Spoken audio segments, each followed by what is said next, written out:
Assalamualaikum warahmatullahi wabarakatuh. Selamat malam para audiens semua. Perkenalkan kami dari kelompok 2 mata kuliah wawasan aplikasi teknologi, teknologi pada prodi teknologi rekayasa pemeliharaan dan pengelolaan bangunan sipil, Departemen Teknik Infrastruktur Sipil, vokasi ITS, kelas A. Pada kesempatan kali ini kami akan membawakan aplikasi bawaan rancangan kami, yaitu Benerin, sebagai aplikasi yang menawarkan solusi perbaikan rumah dengan cepat tanpa ribet dengan tukang yang terampil. Sering dijumpai masyarakat yang kebingungan memanggil tukang untuk memperbaiki rumahnya. Hal ini berkaitan dengan keahlian apa sih yang cocok dengan item pekerjaan yang dibutuhkan dan juga material apa saja yang dibutuhkan. Oleh karena itu, Benerin mendatangkan solusi cepat perbaikan rumah tanpa ribet dengan memesan pada aplikasi. Pengguna tinggal memilih kerusakan yang terjadi, kemudian akan ditampilkan jumlah tukang yang dibutuhkan, material yang digunakan, kemudian pengguna melakukan pembayaran dan tukang akan menuju ke tempat Anda. Selanjutnya ada problem dan solution yang akan kami selesaikan, yaitu problem yang pertama, masyarakat membutuhkan jasa tukang yang cepat dan terampil untuk memperbaiki rumah tanpa perlu membeli material lagi. Solusi dari kami adalah Benerin menawarkan jasa tukang dan material yang dibutuhkan untuk memperbaiki rumah. Selanjutnya ada masalah kedua, yaitu masyarakat ragu akan keterampilan tukang. Apakah memiliki keahlian yang cocok dengan kerusakan yang dibutuhkan? Solusi dari kami adalah aplikasi Benerin menawarkan jasa tukang yang ahli di bidangnya. Pengguna tinggal memilih kerusakan dan otomatis akan merekrut tukang yang sesuai dengan kerusakan yang dibutuhkan. Jawaban solusi berikutnya adalah masyarakat membutuhkan konsultasi akan kerusakan yang terjadi sebelum memperbaiki rumah. Lalu solusi yang ditawarkan yaitu Benerin menawarkan konsultasi dengan tenaga ahli, membimbing kita tentang apa saja yang diperlukan untuk memperbaiki rumah. Lalu berikut ada tampilan dari aplikasi Benerin, dapat dilihat di sebelah kiri, yaitu ada login page dari Benerin. Lalu di sebelah kanan adalah menu utama dari Benerin. Ya, lalu berikutnya ada market size, di mana di sini yang pertama adalah target pasar. Jadi sebagian masyarakat mengalami kesulitan saat mencari dan memesan jasa tukang bangunan, khususnya masyarakat yang di daerah perkotaan, di mana jasa tukang di daerah perkotaan terbilang cukup sedikit sehingga membuat masyarakat kesulitan mencari jasa tukang bangunan. Lalu yang kedua adalah kebutuhan pasar. Berdasarkan survei kuesioner dari 30 responden dari rumah ke rumah yang dilakukan 7 Februari 2019, di mana rata-rata konsumen yang menggunakan jasa tukang pada ahli tertentu berdasarkan tempat tinggal terdekatnya hanya berkisar 49,2%.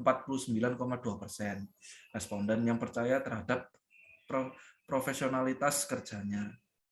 Nah, sebanyak 81,7% responden mengalami kesulitan dalam membuat janji pemesanan jasa tukang sesuai kebutuhan, keahlian, dan jadwal tukang.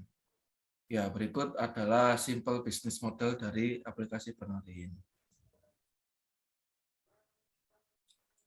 Ya, berikutnya ada go-to-market strategis, yaitu langkah-langkah dalam meluncurkan sebuah produk ke pasar.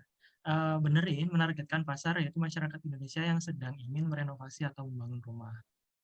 Berikut merupakan langkah-langkah dari strategi kami. Yang pertama yaitu mendefinisikan ideal customer profile, yaitu siapa sih pelanggan yang akan melihat benefit dari produk yang kita kembangkan dan bersedia membayar kita dengan nilai yang sepadan. Yang kedua yaitu meriset kompetitor, di mana kita wajib mengenali kompetitor kita sehingga kita bisa memberikan nilai tambah atau pembeda antara produk kita dengan produk yang sudah ada.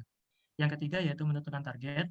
Kita wajib menentukan target dengan jelas. Dengan memiliki target yang jelas, kita akan mendapatkan gambaran yang lebih jelas terkait apa yang perlu kita lakukan dan akan lebih mudah dalam mengukur pencapaian ke depannya. Selanjutnya, yang keempat ada message, yaitu memberi informasi tentang produk kita kepada masyarakat melalui tempat atau ada promosi, seperti media, televisi, media sosial, billboard, dan lain-lain. Saat mempromosikan, yang juga harus dipertimbangkan adalah audiens atau konsumen.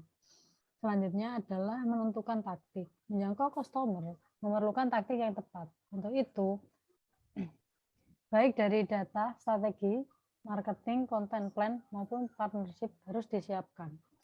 Selanjutnya ada memberikan feedback untuk memastikan key learning dari go-to-market strategi dieksekusi dengan baik, yaitu dengan membuat feedback antara pemasaran, penjualan, dan pengembangan produk.